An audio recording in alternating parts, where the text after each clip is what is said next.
We had a friend who lived on a golf course, so we went and got a golf cart from the clubhouse. And we stole that shot. We just, let it happen. We put a camera on the golf cart and just sort of let him go. So some guy shows up and he says, "You're not gonna shoot here on this golf course."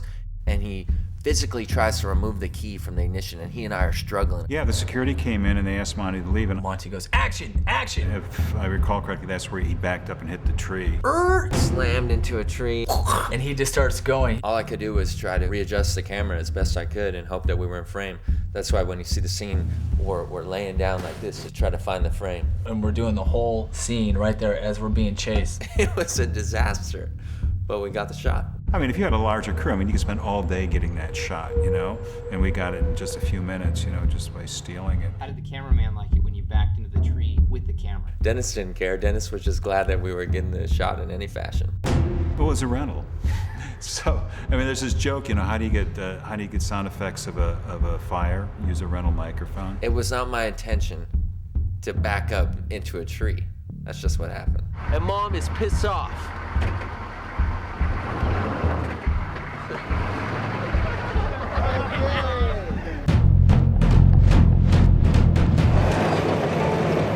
Even I look at the scene and I sort of forget that the truck wasn't moving. It's called poor man's process. Poor man's process. Poor man's process. I didn't invent that term. I can't remember that night. I know we were sitting still and people were moving the van. You shoot with the car stopped, and you employ lighting tricks. He put a string of Christmas lights. And the deep background out of focus so that it would look like a cityscape and 20 miles away down the road. And the camera was on a dolly in front of the truck going back and forth so there'd be some kind of motion. People running by with bushes.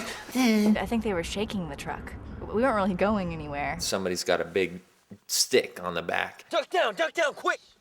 And they're rocking the truck back and forth to make it appear as if the truck is bouncing along down a dirt road. And I'm like, "Andrew, slow down. You don't have to go so fast." It's really the only way to do a scene like this because it's off-road and it'd be tough to actually shoot it off. Remember how in those old movies they consistently had the actors like shimmy the wheel left to right? That no longer you do that, huh? Yeah, we do.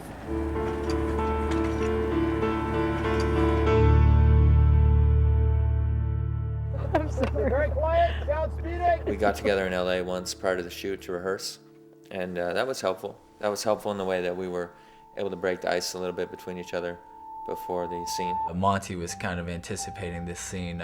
We'd make jokes, and I was like, "You're probably gonna do like 101 different takes on this one kissing scene." And that's exactly what he did, actually. Monty's girlfriend at the time was on the set that day. She was sitting there right beside me, and we were like, "All right, here comes a kissing scene." She's like, "I'm gonna be totally all right. I'm gonna be all right. It's just a movie, right? It's just a movie." And so, the first take, she's going, "Oh my God, I can't take it. I can't believe he's kissing her like this." And she's biting her nails and whatever. And then he goes, "All right, take two." She's like, "I can't believe they're gonna do it again. This is unreal. They're gonna do the kissing scene again." I'm like, "Listen, they're gonna have to do it a couple times because they're gonna get it from different angles, and Monty has to hit the horn with his leg, and it has to work out perfect." And she's going, all right, I just can't believe this is happening." And then take 4, and she's going, "I cannot believe this. He's gonna kiss her again." With every take, with every of the 18 or more takes, got more and more hysterical. Take 16 comes along, and she's around the corner, and she's going, "That bastard!" Physically bawling, this close to the monitor, watching each take. I pulled up during that scene, and somebody, believe it might have been Richie, his girlfriend was crying, told me that Monty was like on his 14th take with his kissing scene, and that his girlfriend is hysterically crying in the back of a truck. That's within the first minute of me stepping out of my car. It was terrible. It was unfortunate. Molly's like, "Come on, babe. It's just the movies. It's just acting. There's no passion there. It's just acting." If I hadn't had the experience on sets and knowing what kissing scenes are like and how they're not really, it's not a romantic environment. It's not like, you walk off holding hands after the scene's done and go make love somewhere. You don't do this. That's not how it is. That was the longest scene I've ever seen in a movie, to shoot that one scene. He kissed her again and again and again. By the end of the whole thing, everyone's like, "Another take. Oh, yeah. Interesting one to keep doing takes on there, Monty." I tried to calm her down and tell her it was just acting, and then went over and saw the final 10 takes. We did shoot a lot of that, but I have to admit I support him on that. I mean, I think it's what the scene needed, and we just really had to get it right. I think he milked the shit out of that situation. Those scenes, it's not a TV movie, you know. We wanted to really, get it. Let's just say if there are 20 takes, let's just say 4 probably shouldn't have been taken. We'll give him credit for 16.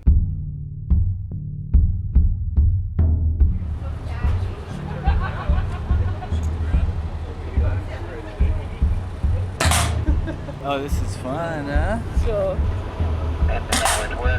We made these cardboard cutouts that we fashioned into chest plates, and we fired paintballs at them as they were walking down the strip. Saying that you fashioned cardboard breastplates is a little elaborate. Well, what would you call it then? I would call it shoving cardboard in their pants. Well, you say shoving cardboard, I say fashioning chest plates.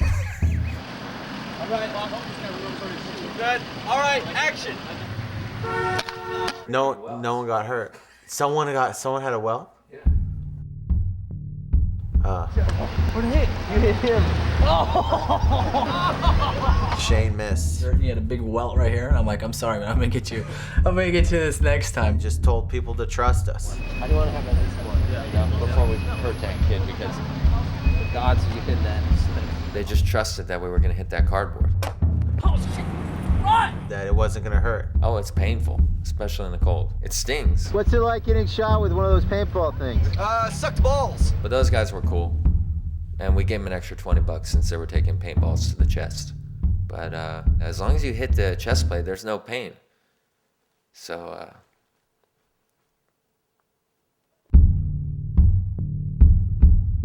that shoot was the coldest that I ever remember it in Las Vegas since the time that I grew up there as a little kid. We would have heaters and down blankets that we would keep over us and throw it off right before the take. I think sound speed was my cue to like take off everything. It was the coldest night on record in the wetlands. It was very realistic. I think the temperature in that field dropped to as low as 14 degrees while we were shooting, and many of those scenes required me to run around with very little clothing on. Felt for Monty, you didn't have anything on. The problem is that I'm in virtually every shot in that scene. Most of the people are standing around in big down parkas and face masks. It was very possibly the second coldest I've ever been in my life filming the movie, which is rough on everybody. Rough on everybody. There's a scene where the three of us are fleeing from the institution, and we're running through some waist-high brush, and there are a lot of obstacles and branches that you have to try to avoid while running at full speed. And Noah Segan, the young actor who plays Trevor, he took a pretty hard tumble. And I just flipped straight over, dude. You just saw feet sticking up. Just insert that shot right now. So you see it.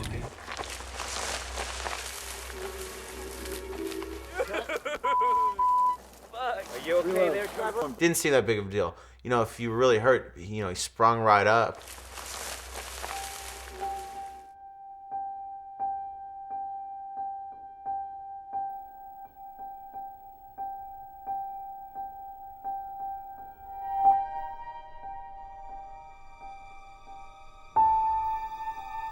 Kinda, and walked back. It didn't look like he was injured. He scraped his eye, or near his eye, about right here. And I guess he was pretty freaked out by that, because the next day we got a call from his agent, and his agent told me, "We can't jeopardize his actor. I'm calling SAG. SAG is going to shut down your movie. Something about Robert Downey Jr. We're suing you.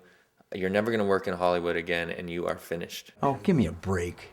Are you serious? That presented a major problem, because we still needed Noah to run through the brush for all the remainder of the running through the brush sequence. First of all, how did his agent find out? We had to beg the guy. I had to promise him that Noah would not run through any more brush, and that the remaining shots in the sequence would not depict Noah running through brush of any height. Did he run in brush? I think one time we ended up compromising, and he agreed to jog through some ankle-high dirt.